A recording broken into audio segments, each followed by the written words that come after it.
Começando agora mais um Se Liga Futebol, seu resumo de notícias para começar o dia por dentro de tudo. Hoje é segunda-feira, 7 de julho de 2025 e olha, o fim de semana foi agitado no mundo da bola, hein? Nossa, nem me fale. Teve muita coisa boa. Pois é. Vamos dar aquele giro rápido. Tem definição no Mundial de Clubes, com um brasileiro avançando e outro caindo fora. Tem Eurocopa Feminina com resultado importante. Uhum. Mercado da bola internacional pegando fogo. E, claro, notícias do nosso futebol aqui no Brasil, Série B, base e amistoso. Bastante assunto pra gente conversar. Então segura aí. Vamos começar lá pelo Mundial de Clubes da FIFA. As quartas de final aconteceram na sexta e no sábado. Isso. Na sexta, dia 4, tivemos Palmeiras e Chelsea. Jogo duro. O Chelsea levou a melhor, fez 2-1. Pois é, uma pena pro Palmeiras. O Cole Palmer abriu o placar, aí o Estevão, garoto bom de bola, empatou pro Verdão. Mas um gol contra do Everton acabou complicando tudo. Fatal, né? Decidiu ali. Decidiu. Mas, no mesmo dia, o Fluminense deu alegria pra galera. Ganhou do Al Hilal por 2-1. Virada importante. Gols do Matheus Martinelli e do Hércules. Colocou o Flu na semifinal. Boa. Representando o Brasil. Já no sábado, dia 5, mais 2 jogaços. O Real Madrid enfrentou o Borussia Dortmund. Que jogo foi esse? Eletrizante. 3-2 pro Real. Exato. Gonçalo Garcia, Fran Garcia e o Mbappé marcaram para o Real Madrid. O Dortmund descontou com Bayer e Guirassy. Jogo muito aberto. Mostra a força dos dois times, né? Com certeza. E também no sábado teve Paris Saint-Germain contra Bayern de Munique para fechar as quartas. Definindo o último semifinalista. E com isso temos os confrontos, né? Exato. Como ficaram as semis? Então, o Fluminense enfrenta o Chelsea. O jogo já é amanhã, dia 8. É o campeão da Libertadores contra o campeão da Champions da temporada retrasada, né, classificado pelo ranking. Confronto pesado. E do outro lado, o Real Madrid espera quem passou entre PSG e Bahia.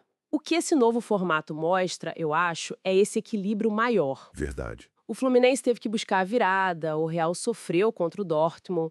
Não tem mais aquele jogo protocolar, sabe? A competitividade aumentou pra caramba. E a eliminação do Palmeiras, mesmo fazendo um bom jogo em partes, reforça isso. Exatamente, o nível tá bem alto. Bom, mudando de assunto agora, vamos para o futebol feminino. A Eurocopa 2025 também está rolando lá na Europa. Sim, e com resultados interessantes. Na sexta, dia 4, a Alemanha venceu a Polônia por 2-0. Tranquilo, né? E a Suécia bateu a Dinamarca por 1-0. Magrinho, mas valeu. Jogo duro esse Suécia e Dinamarca, sempre é. Já no sábado, dia 5, tivemos um resultado que chamou a atenção. A França ganhou da Inglaterra por 2-1.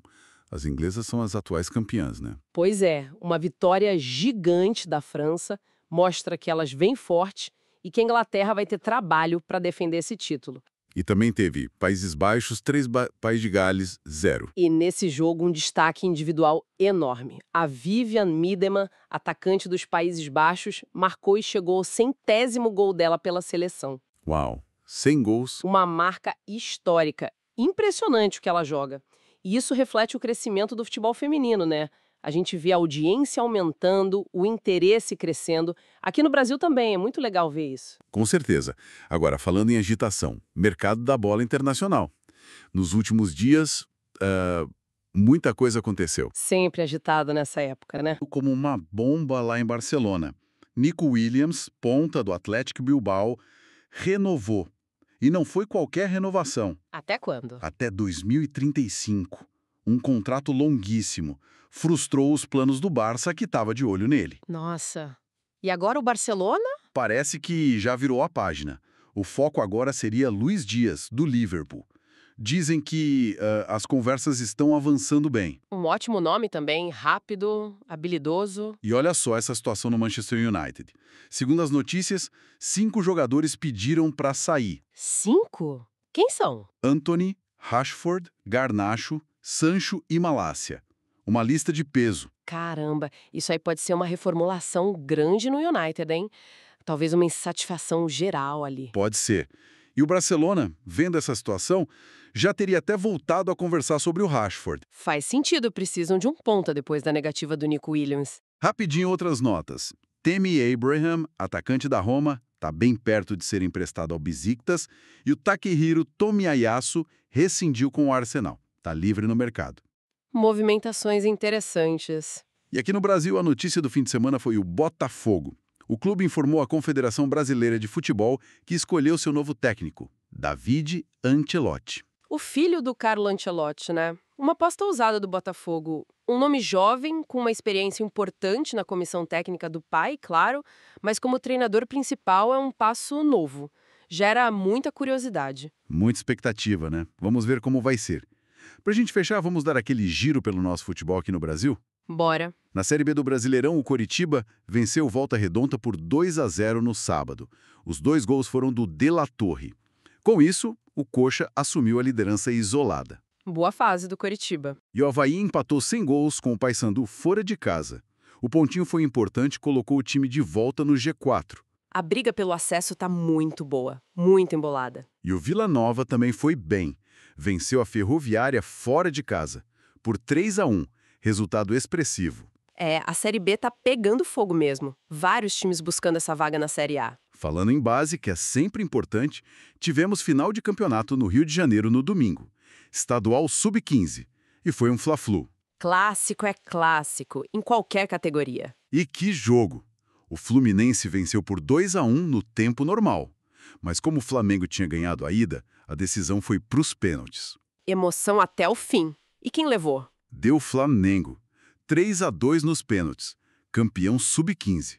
Muita rivalidade desde cedo, né? Com certeza. E essa rivalidade na base é fundamental. Um Fla-Flu decidido assim, nos pênaltis, com essa idade, mostra a paixão, a pressão, é importante para formar jogador. Verdade. E ainda na base, a Seleção Brasileira Sub-15 continua voando na Copa 2 de julho lá na Bahia. Só goleada. Bom sinal para a garotada. Já o Sub-20 do Corinthians não teve uma boa semana. Perdeu 2 clássicos.